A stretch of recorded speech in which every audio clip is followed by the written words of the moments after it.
Okay, 120 words per minute. Ready?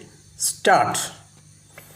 In the 70s and 80s, Erimala was the favorite destination for picnicking for the youngsters of my town in North Kerala. To reach Erimala, we would take a ride to Ramantali, a sleepy village in the valley of Erimala. From there, it is a long walk toward the hill. Reaching the top, on the northern side of the hill, we see the lush green valleys on both sides and the Arabian Sea on the west. Walking on the forest path atop the hill towards the south gives you a panoramic view of the whole region with few rivers entering the sea, creating natural ports, and the contour of the land making a beautiful bay. In the 1980s, a small ship abandoned somewhere on the Konkan coast floated down to Erimala, creating panic, suspicion, and excitement among the locals. The story of the ancient Greek shipwreck resurfaced, forcing the local picnicking population to strain their eyes to look for a wooden mast somewhere in the blue expanse of the sea. Ibn Battuta did mention the interesting feature of this area, which he considered dangerous as pirates inhabited it. The cargo ships were compelled to land here for the reason that if anything went wrong with the ship, it would float naturally back to Erimala, and pirates would not spare anybody claiming that the loot was a God sent gift to them. The foundation legend of the dynasty that ruled this area also mentions a broken ship making its way to Erimala. It says, after the destruction of Dwaraga and the death of Krishna, one of his wives escaped on a boat and came to Erimala.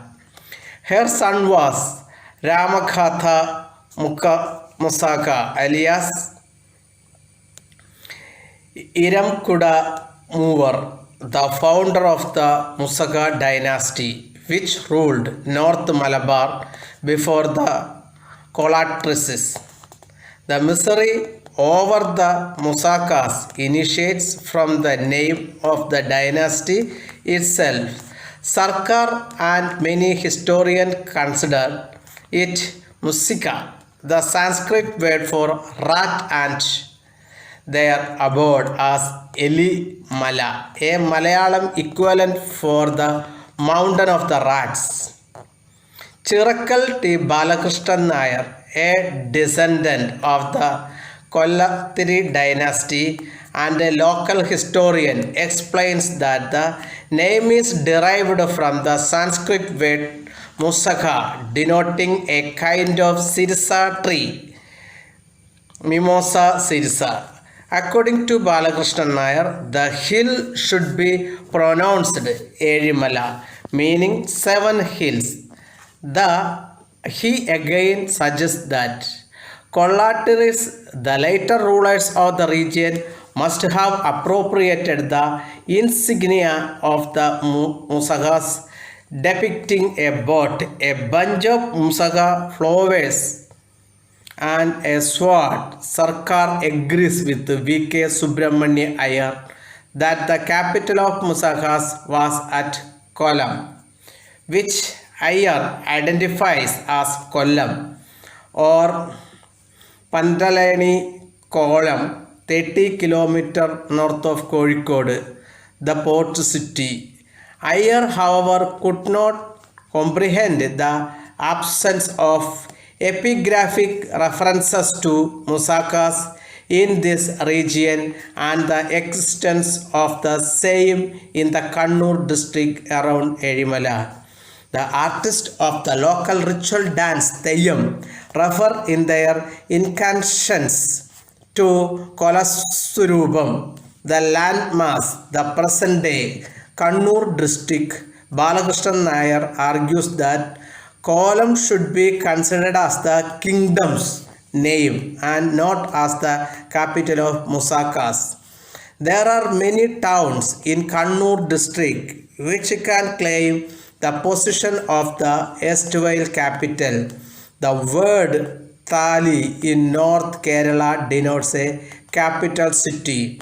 We have the example of Thali from Kozhikode, the capital of Samudiris. The small village in the valley of Erimala called Raman Thali, Raman plus Thali, meaning the capital of Rama, was probably the first capital of Musakas under Ramkuda Musaka, Ramkuda Mover, the founder of the dynasty. Extensive references to the Musika or Musaka can be derived from the Sanskrit poem by Atula titled Musaka Vasam, written in the 11th century. The Kavya does not mention the Musakas as the descendants of Musakas of Hari Hayadasa on the foothills of the Vrinda region. The poem provides the names of few kings, including Vikramarama. The inscription, datable to 928 CE from the Narasimha temple at Narayan Kannur on the western face of Erimala, mentions Vikramarama as the Koli. Stop.